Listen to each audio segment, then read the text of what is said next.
Welcome to ICI Podcast. Today we are going to wrap up the Book of the Watchers in Enoch 1. We're going to follow Enoch on his journey. He is first shown this cursed valley, and then as he continues on his journey, then he sees the lush mountainous regions and plains and valleys that are full of these beautiful, fragrant, forever blossoming trees. And then as we wrap up at the end of the Book of the Watchers, he's shown from the east to the west to the south, all these portal regions where the weather and the luminaries are all cosmically controlled, and creation is controlled by God. And Enoch ends by worshiping him in the Book of the Watchers. So let's continue on our journey today. We'll just dive right in. Enoch 26. So again, Enoch is continuing on his journey, and he's brought to the middle of the earth, which is understood in ancient Jewish thought as the region of Jerusalem. So this is the area that he was in, and he sees a blessed and fertile place, and it's filled with beautiful trees whose branches remain green and they continue to bloom all the time. And there's a holy mountain, likely representing Mount Zion. And then to the east of that mountain, there's another very high mountain. And then to the west, a lower mountain that's not as high as the eastern one. And then between these mountains are deep, narrow valleys carved out of hard rock. And there's no trees growing in these valleys. And then there's streams of water that's coming down from the mountains through these valleys. And Enoch is especially struck by these valleys, these rocky valleys with no trees. And so in chapter 27, he asks the angel Uriel that's with him in this particular part of the journey, what is the purpose of this cursed valley? And Uriel explains, and he says, this valley is a place of final punishment for the worst sinners, specifically those who blasphemed God and spoke arrogantly against his glory. And after the final judgment, the wicked will be gathered here and they will remain in this cursed place forever.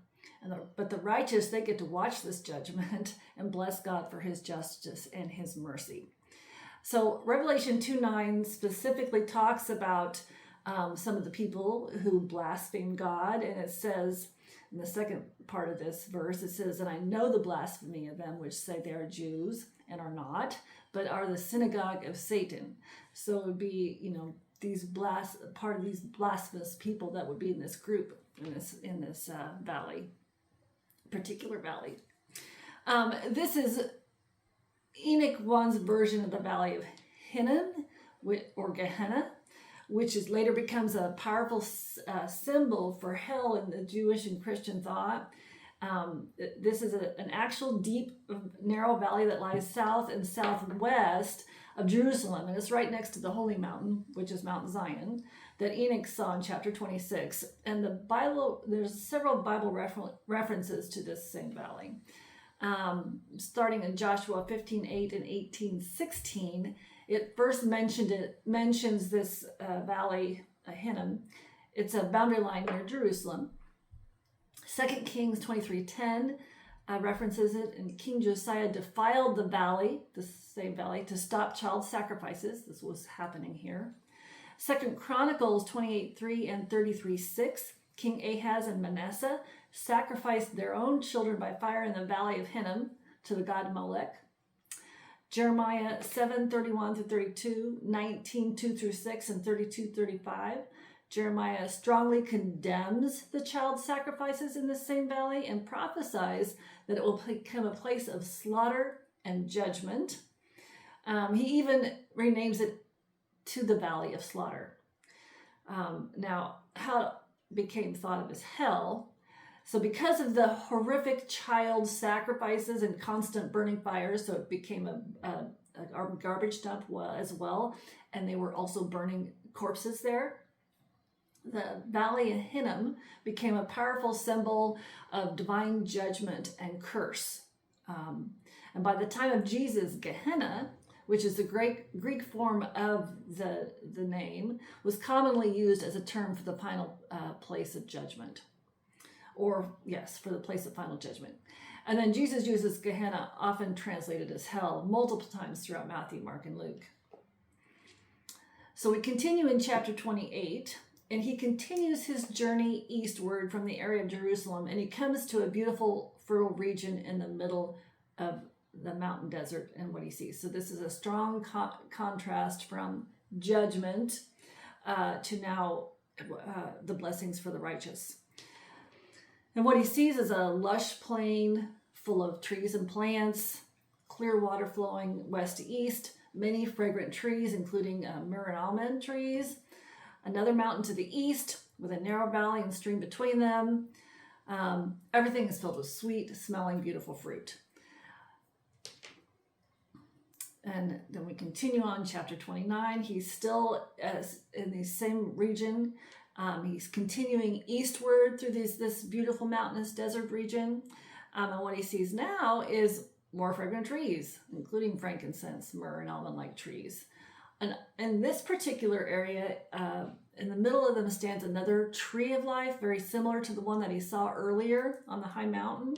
And this tree is incredibly beautiful. It never withers. It produces sweet-smelling fruit. And its fruit is specifically reserved, of course, for the elect or the righteous so that they may have eternal life. Enoch is so moved by the sight that he blesses God for creating all of these wonderful things. It also shows throughout his journey here that there are multiple beautiful, life-giving places that God has prepared for his people. Chapter 30. He continues. He's still continuing eastward through these same beautiful mountain regions. He sees it in more fragrant and wonderful trees. Trees that smell like mastic, which is a sweet resin. Trees that look like aloe with hard shells. When the fruit's broken or crushed, it releases an extremely powerful and pleasant fragrance, better than any other scent. And so these trees, fragrant trees, seem to symbolize the abundance and delight that the righteous will enjoy in the coming age. And then in chapter 31, Enoch keeps traveling eastward and sees even more incredible aromatic trees, trees that drip styrax and galbanum, which are valuable resins that are used for incense and medicine. There's a whole mountain covered in frankincense and myrrh. The fruit on these trees are excellent, and when crushed, it releases an extremely powerful and pleasant fragrance, stronger than any scent known. Just this whole stretch is like a sensory paradise tour that Enoch is being led on. And it even continues more in chapter 32 still. He finally reaches the Garden of Righteousness, which is a restored or heavenly version of the Garden of Eden. And in it he sees, again, many beautiful fragrant trees. And most importantly, here he sees the tree of wisdom, or the same tree from which Adam and Eve ate in Genesis 3. And I kind of like here that it is called the tree of wisdom. In Genesis 3, it's called the tree of good and evil, the knowledge of good and evil. And that's called wisdom. I mean, when you have this knowledge. And my guess is when they ate from this tree, they were given more knowledge than we realize. Not just everything that the knowledge of good and evil would entail. They were given more wisdom that's really not spoken about here, as it is called here, the tree of wisdom. And of course, this is a tree that led to their, exodus from Eden. They were kicked out, of course, when they ate from that tree. So chapter 33 here, this marks a shift from this region, seeing all this beautifulness for the righteous. And now he reaches the very ends of the earth. And he sees strange and various great beasts and birds of every different kind. The place where heaven rests upon the earth. The gates of heaven. So he sees specific portals through which the stars come out every day and night. He observes that the stars don't just wander randomly. They come out through orderly gates. They're weighed or measured according to their size, brightness, and schedule, and they follow a perfect path that God has ordained. There's nothing missing or extra. It's just a perfect order in creation. Chapter 34, we see more of these portals. He comes to 3 gates of heaven facing south. From these particular gates come dew, rain, and wind. However, these gates are not all the same. One gate releases them for blessing and for good, and the other one for destruction and judgment that come with violence and affliction. So it shows that these portals, these natural forces are all controlled through heavenly gates. Chapter 35, he continues his journey to the west now, to the ends of the earth, and he sees 3 more gates of heaven open. So these portals exactly match the ones that he just saw on the east at the end of the earth. So it's saying that there's an orderly system, gates that exist on the west and on the east, that keep a perfect cosmic balance and a divine order. Chapter 36 brings this long journey section and the entire book of the Watchers to a close here with chapter 36.